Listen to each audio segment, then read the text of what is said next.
दोस्तों आज हम एक्सप्लेन करने वाले हैं हाल ही में आई तमन्ना भाटिया की मूवी ओडेला 2 को। ये कहानी ओडेला रेलवे स्टेशन जो मूवी 2022 में आई थी उसी का सीक्वल है और ये मूवी फर्स्ट मूवी के कंटिन्यूएशन में है, इसलिए हम पहले ओडेला रेलवे स्टेशन का थोड़ा है। असल में पार्ट 1 में हुआ कुछ यूँ था कि ओडेला गांव में अचानक कुछ मर्डर्स स्टार्ट हो गए थे और मर्डर सिर्फ उन लड़कियों के होते थे जिनकी एक दिन पहले शादी हुई होती थी। फिर जब पुलिस वाले बहुत कोशिशों के बाद भी इस मिस्ट्री को सॉल्व नहीं कर पा रहे थे, इसी वजह से आईपीएस अनुदीप ने उस किलर को पकड़ने के लिए अपनी गर्लफ्रेंड से शादी कर ली और फिर किस्मत से ये किलर उनकी वाइफ को भी किडनैप करने में कामयाब हो गया। वही गांव में राधा नाम की एक लड़की को अपने घर की सफाई करते समय अपने घर में कुछ फीमेल्स के लॉन्जरीज मिल जाते हैं, जिससे वो समझ जाती है कि ये सब कुछ उसका पति तिरुपति कर रहा था। फिर जब तिरुपति आईपीएस की बीवी को मोलेस्ट करना शुरू कर देता है, तभी एड में राधा आकर उसका सर धड़ से अलग कर देती है। असल में तिरुपति के ये सब करने की वजह ये थी कि उसने कभी अपनी बीवी को हाथ तक, क्योंकि राधा की शादी उसकी मर्जी के बिना हो गई थी। इसी वजह से जब तिरुपति पहली रात पर उसके पास आया तो राधा ने उसकी काफी बेइज्जती की थी। इसी वजह से उसने कभी अपनी बीवी को डर के मारे टच ही नहीं किया। पर जब उसके पड़ोसी की शादी हुई और उसने पति पत्नी को इंटीमेट होते हुए देखा तो उसकी मन की फीलिंग्स जाग गई और अपनी लस्ट को पूरा करने के लिए उसने ही ये दुष्कर्म और सीरियल किलिंग्स का सिलसिला शुरू किया था। खैर अब इन सबके बाद ओडेला पार्ट 2 की शुरुआत एक छोटी बच्चे से होती है जो कि एक कटे हुए सर को लेकर थाने जा रही थी। अब यहाँ पर ये सर राधा का होता है और ये नजारा इतना भयानक था कि उसे देखकर सभी के होश उड़ जाते हैं। अब यहाँ से ये कहानी थोड़ा फ्लैशबैक में जाती है उसी दिन पर जब तिरुपति का मर्डर हुआ था। यहाँ पुलिस तिरुपति के सर को उसकी बॉडी से जोड़कर उसके घर पर छोड़ जाती है, पर यहाँ उसके अंतिम संस्कार में गांव का कोई भी आदमी नहीं आता क्योंकि तिरुपति की सच्चाई सबके सामने थी। यहाँ तिरुपति का भाई और उसका बेस्ट फ्रेंड ही उसकी लाश को घर तक लाए थे। वहीं दूसरी तरफ गांव के लोग एक मीटिंग करते हैं जिसमें वो पंडित जी से ये कहते हैं कि तिरुपति की वजह से हमारे गांव ने बहुत कुछ सहा है, उसे सजा देना चाहते हैं। ये सुनकर पंडित जी कहते हैं कि अगर आप सब ऐसा चाहते हैं तो उसकी सजा है कब्र कैद। अब ये सब सुनकर गांव वाले पंडित जी से पूरी बात बताने के लिए कहते हैं। तो पंडित जी बताते हैं कि अगर हम तिरुपति की लाश को एक गड्ढा खोद कर उसमें रख दें और उसके बाद गांव के सभी लोगों के पुराने कपड़े और नाखूनों के साथ एक मुर्गे का खून उस कब्र में डालकर उसे बंद कर दें, तो तिरुपति की आत्मा को कभी भी शांति नहीं मिल पाएगी और वो हमेशा उसी कैद में रहेगा। अब इस बात पर सभी लोग एग्री हो जाते हैं। फिर यहाँ जब तिरुपति का भाई और उसका दोस्त उसकी लाश को लेकर आते हैं तो तिरुपति की आत्मा उस समय उसकी लाश के पास ही होती है। तिरुपति का भाई अपनी जान पहचान वालों से उसका अंतिम संस्कार में साथ देने के लिए कहता है, पर कोई भी तिरुपति की लाश के पास नहीं आता। फिर तिरुपति का भाई उसकी लाश को लेकर गांव की सीमा पर आ जाता है जहां गांव के सभी लोग पहले से उसका वेट कर रहे थे। फिर यहाँ तिरुपति का भाई सभी लोगों से उसके भाई को माफ कर देने के लिए रिक्वेस्ट करता है क्योंकि वो तो अब इस दुनिया से जा चुका है, पर गांव वाले उसकी बात नहीं सुनते और वो उस पंडित के बताए हुए मेथड के अकॉर्डिंग तिरुपति की लाश को वर्टिकल दफना देते हैं। वहीं दूसरी तरफ हमें कुछ साधुओं को दिखाया जाता है जो कि हिमालय की गुफा में बैठकर अपना ध्यान कर रहे थे। तभी वहाँ बैठे गुरुजी कहते हैं कि ओडेला गांव में एक बहुत ही भयानक आत्मा जागने वाली है। अब ये सब सुनकर उनके शिष्य पूछ गाँव का फिर क्या होगा, जो सुनकर गुरुजी कहते हैं कि जब जब राक्षस का जन्म होता है तो उसका अंत करने के लिए दिव्य शक्ति भी धरती पर जरूर आती है। खैर अब यहाँ से सीन 6 महीने बाद ओडेला गांव में शिफ्ट होता है जहाँ आज एक अरसे बाद एक घर में शादी हो रही थी। फिर यहाँ रात में जब पंडित जी वहाँ शादी करवाने जा रहे थे तभी कुछ शराब पी रहे लड़के उन्हें रास्ते में मिल जाते हैं जो पंडित जी को भी 2-2 पैग साथ में पीने के लिए कहते हैं। अब यहाँ शराब देखकर पंडित जी भी खुद पर कंट्रोल नहीं कर पाते और उनके साथ जाकर शराब पीने लगते हैं। फिर यहाँ उनमें से एक लड़का कहता है कि जिस लड़की की शादी हो रही है ना वो मेरी लवर है और वो गुस्से में ये तक कह देता है कि मैं आज रात उस लड़की के साथ दुष्कर्म करके उसे मार दूंगा क्योंकि जब वो मेरी नहीं हो पाई तो किसी की नहीं होगी और इसका सारा इल्जाम तिरुपति की आत्मा पर आ जाएगा। तब ये सब सुनकर पंडित जी को काफी गुस्सा आता है और वो वहाँ से चले जाते हैं। तभी उन्हें टॉयलेट आती है तो वो रास्ते में ही टॉयलेट करने लगते हैं। हालांकि उन्हें ये बात पता नहीं होती कि वो जहाँ खड़े हैं वहीं पर तिरुपति की कब्र है। फिर जाते वक्त उन पंडित जी के पैर में कांटा लग लग जाता है, जिससे उनके ब्लड के कुछ ड्रॉप्स पृथ्वी पर गिर जाते हैं। फिर ये खून की बूंदें तुरंत ही तिरुपति की लाश तक पहुंच जाती हैं और ऐसा होते ही तिरुपति की आत्मा उस कब्र से आजाद होकर पंडित जी के शरीर में प्रवेश कर जाती है, क्योंकि वो तो इसी मोमेंट का वेट कर रही थी। अब जब वो पंडित जी शादी में जाते हैं तो दूल्हा और दुल्हन उनसे आशीर्वाद लेने के लिए आते हैं। तब यह दुल्हन को देखकर तिरुपति जाग जाती है और वो एक बार फिर अपने सपनों को पूरा करने का सोचता है। फिर उस रात जब दूल्हा और दुल्हन अपने रूम में पहली रात मना रहे होते हैं, तभी अचानक वो पंडित उनके रूम में आ जाता है और दूल्हे को मारने लगता है। ये देखकर दुल्हन जोर से चिल्लाती है, कहती है कि आप ये क्या कर रहे हैं। तभी तिरुपति कहता है कि मैं तुझसे अपनी प्यास बुझाऊंगा, क्योंकि तिरुपति अब जाग चुका है। और यह सुनकर वो दुल्हन वहीं शॉक्ड हो जाती है। वहीं पंडित के घर में घुसने की खबर पूरे गांव में फैल जाती है, इसलिए पुलिस और सभी गांव वाले वहां पर पहुंच जाते हैं। तब पुलिस पंडित को पकड़कर ले जाती है और बहुत मारती है, पर यह पंडित को तो कुछ भी याद नहीं होता, क्योंकि तिरुपति उसके शरीर से जा चुका था। हालांकि पुलिस तो उसकी बातों पर जरा भी यकीन नहीं करती। तभी पंडित उन्हें उस लड़के के बारे में बताता है जो उनसे दुल्हन को मारने की बात कर रहा था, जिसके बाद पुलिस उन लड़कों को भी पुलिस स्टेशन लाकर काफी अच्छे से खातिरदारी करती है, पर इसके बावजूद उनके हाथ में कुछ भी नहीं लगता। वहीं दूसरी तरफ अब तिरुपति की आत्मा पूरे गांव में अपनी साइकिल लेकर घूमने लगती। बक्षु नाम के एक आदमी को देखते हैं जो बुरी आत्माओं को भगाने का काम करता है। वो एक लड़की जो कि पोजेस्ड होती है, उसके माता पिता को मुर्गी के मांस का एक टुकड़ा गांव के बाहर रखाने को कहता है। अब जब लड़की के माता पिता उसी अकॉर्डिंग इस रिचुअल को परफॉर्म करते हैं, उसी रात वेंकटेश नाम का एक आदमी उसी रास्ते से गांव वापस आ रहा होता है जहां उस लड़की के माता पिता ने वो रिचुअल किया था। और वो जो वहाँ देखता है,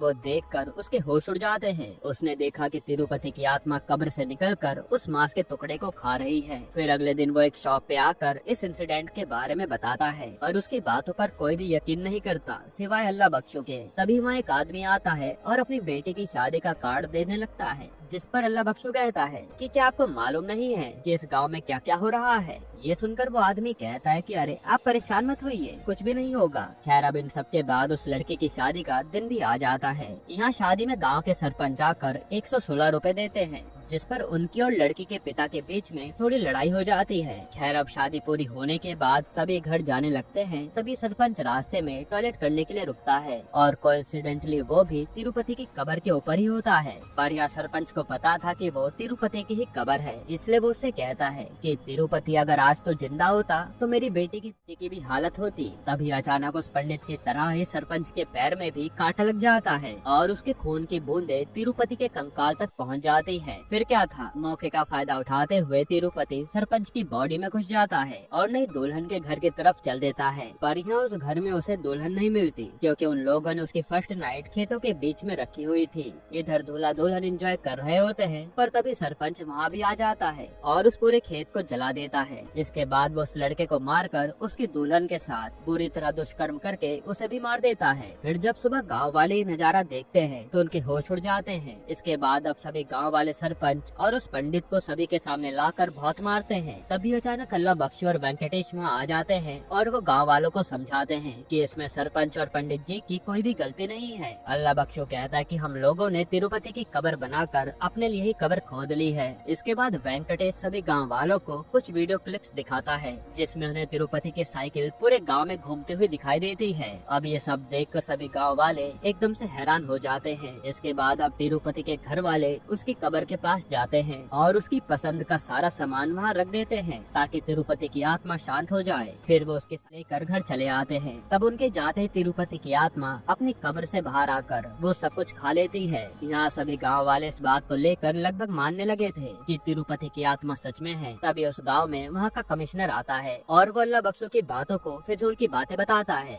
वो उससे ये भी कहता है कि कहीं उसका इन सब चीजों में हाथ तो नहीं है, जिस वजह से वो गांव के सरपंच और उस पंडित को बचा रहा है। ये सब सुनकर अल्लाह बख्शो कहता है कि जो चीजें हमें दिखाई नहीं देती जरूरी नहीं है कि वो नहीं है। जिस तरह ईश्वर है उसी तरह बुरी शक्तियाँ भी हैं। पर ये सारी बातें सुनकर कमिश्नर कहता है कि ठीक है, मैं तुम्हारे इस भ्रम को ही खत्म कर देता हूँ। इसलिए आज रात में उसी कब्र के पास रुकूंगा। इसके बाद अगली सुबह जब कांस्टेबल वहाँ कमिश्नर के लिए चाय लेकर आते हैं तो वो कमिश्नर अपनी चेयर पर बैठा होता है पर उसकी एक आंख बाहर निकली हुई थी। फिर वो कांस्टेबल जब कमिश्नर को उठाता है तो उसकी लाश चेयर से नीचे गिरती है और वो देखता है कि कमिश्नर की पूरी बैग ही छिली हुई है। इसका मतलब था कि तिरुपति की आत्मा सच में है और उसने कमिश्नर का ये हाल किया है। अब जब गाँव में सभी लोगों को ये बातें पता चलती है तो सभी बहुत घबरा जाते हैं और अब उन्हें समझ नहीं आ रहा था कि वो करे क्या। तभी उन्हें राधा का ख्याल आता है जो इस समय जेल में थी। अब क्योंकि पिछली बार राधा ने ही उनके गांव की समस्या को सुलझाया था, इसी वजह से वो एक बार फिर राधा से मिलने के लिए जाते हैं। तब सारी बातें सुनकर राधा कहती है कि हम लोगों ने इतनी मुश्किल से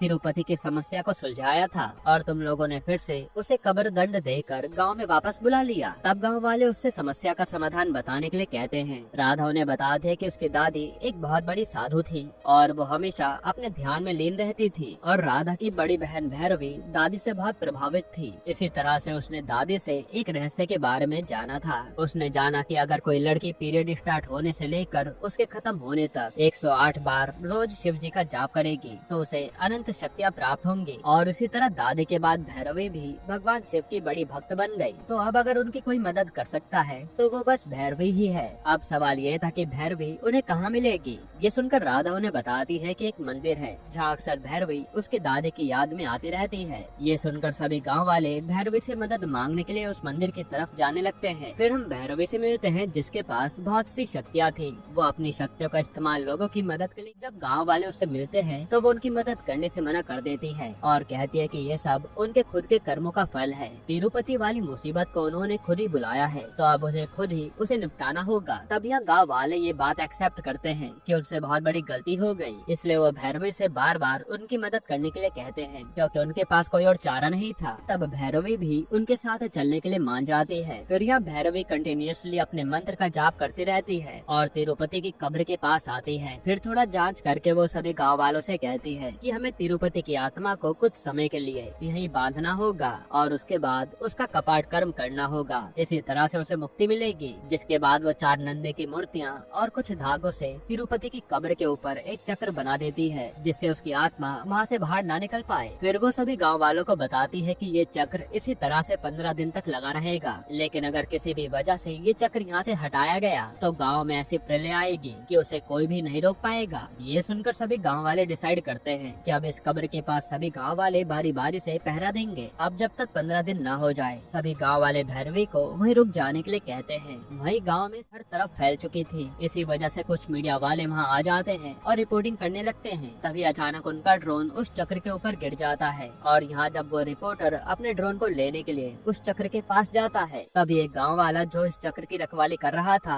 वो उसे रोकता है। ये सुनकर वो रिपोर्टर उस समय तो मान जाता है पर रात में वो अपने ड्रोन को लेने के लिए वापस आता है। फिर यहाँ जैसे वो तिरुपति की कब्र के ऊपर आता है उसके पैर में भी कांटा लगने से अब तिरुपति की आत्मा उसके शरीर में आ जाती है। इसके बाद वो सीधा भैरवी से मिलने उस मंदिर में जाता है। उस समय भैरवी स्नान कर रही थी तो उसे ऐसी हालत में देखकर तिरुपति के होश उड़ जाते हैं। अब वो उसके साथ भी सोना चाहता था पर एक सांप उसे मंदिर के अंदर आने ही नहीं देता और तभी भैरवी भी वहाँ आ जाती है। बाहर से ही खदेड़ कर कहती है कि मेरे होते हुए तुम इस गांव का कुछ भी नहीं बिगाड़ सकते। अब इस तरह का तिरस्कार देखकर तिरुपति को बहुत गुस्सा आता है और वो समय के लिए वहाँ से चला जाता है। फिर कुछ समय बाद गांव वाले एक फेस्टिवल मनाने की सोचते हैं। इसी से रिलेटेड मंदिर में एक मीटिंग रखी जाती है। वहाँ डिस्कशन चल ही रहा होता है कि तभी तिरुपति की आत्मा वहाँ आ जाती है और जोर जोर से चिल्लाने लगती है। फिर जब सभी गाँव वाले बाहर आते हैं तो तिरुपति जोर जोर से हंसता है और कहता है कि मेरे होते हुए तुम लोग फेस्टिवल मना रहे हो, तुम लोगों ने मुझे कमजोर समझा है ना,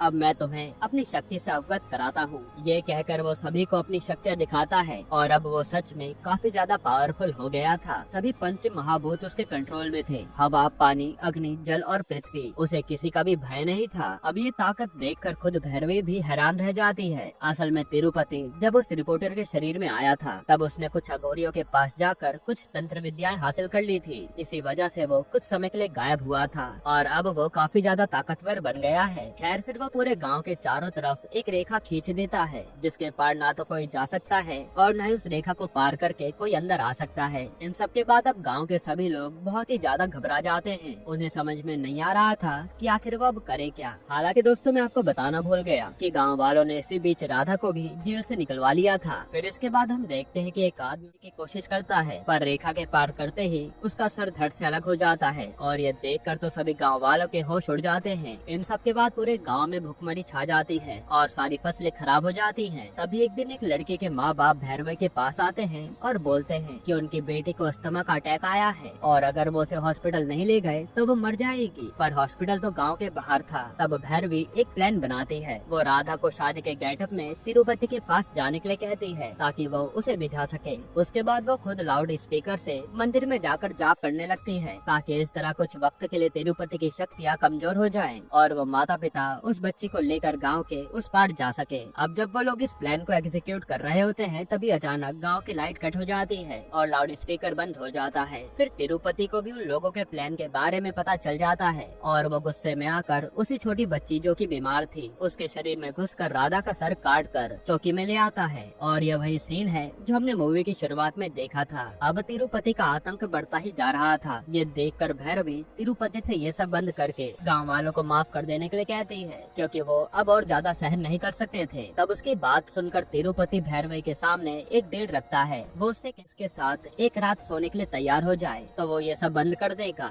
अब भैरवी थी तो शिव जी की भक्त पर गाँव को तो बचाना ही था, इसलिए वो ये करने के लिए तैयार हो जाती है। वो पहली बार दुल्हन की तरह तैयार होती है और उसे देखते तिरुपति की आंखें उसे देखते ही रह जाती है। फिर वो वेंकटेश के शरीर को चुनता है और उसके करीब जाता है। अब यहाँ भैरवी अभी भी कंटिन्यूअसली शिव जी का जाप कर रही थी जो सुनकर तिरुपति को बहुत गुस्सा आने लगता है और वो भैरवी को मारने लगता है। ये सब कुछ वो उसी मंदिर के बाहर कर रहा था ताकि सभी गांव वाले इसे देख सकें। वहीं दूसरी तरफ अल्लाह बख्शू भैरवी के कहे अनुसार तिरुपति की कब्र के पास पहुंच जाता है। वहीं भैरवी को मंत्र बस एक और बार बोलना था उसे कंप्लीट करने के लिए, पर तिरुपति की मार से वो वहीं बेहोश हो जाती है। तभी एक छोटी बच्ची मंदिर के अंदर जाती है और वहाँ नंदी महाराज से मदद मांगती है। अब उसकी गुहार सुनते ही नंदी महाराज मंदिर से बाहर आते हैं और वो भैरवी को जगा देते हैं। फिर मंत्र जाप पूरा होते ही भगवान शिव की शक्तियाँ भैरवी को मिल जाती है और देखते देखते वो त्रिशूल से तिरुपति की आत्मा को मार डालती है। वहीं दूसरी तरफ तिरुपति की एक्चुअल बॉडी को अल्लाह बख्शू ने ठिकाने लगा दिया था और इसी तरह से तिरुपति का अंत होता है। यहीं पर ये मूवी समाप्त होती है। दोस्तों आप ये हमें कमेंट में जरूर बताइएगा और इसके अलावा आप कौन सी मूवी का एक्सप्लेनेशन चाहते हैं वो भी कमेंट कीजिएगा। बाकी अगर आपको हाल ही में आई एक कमाल की मूवी देखनी है तो आप ये वीडियो देख लीजिए।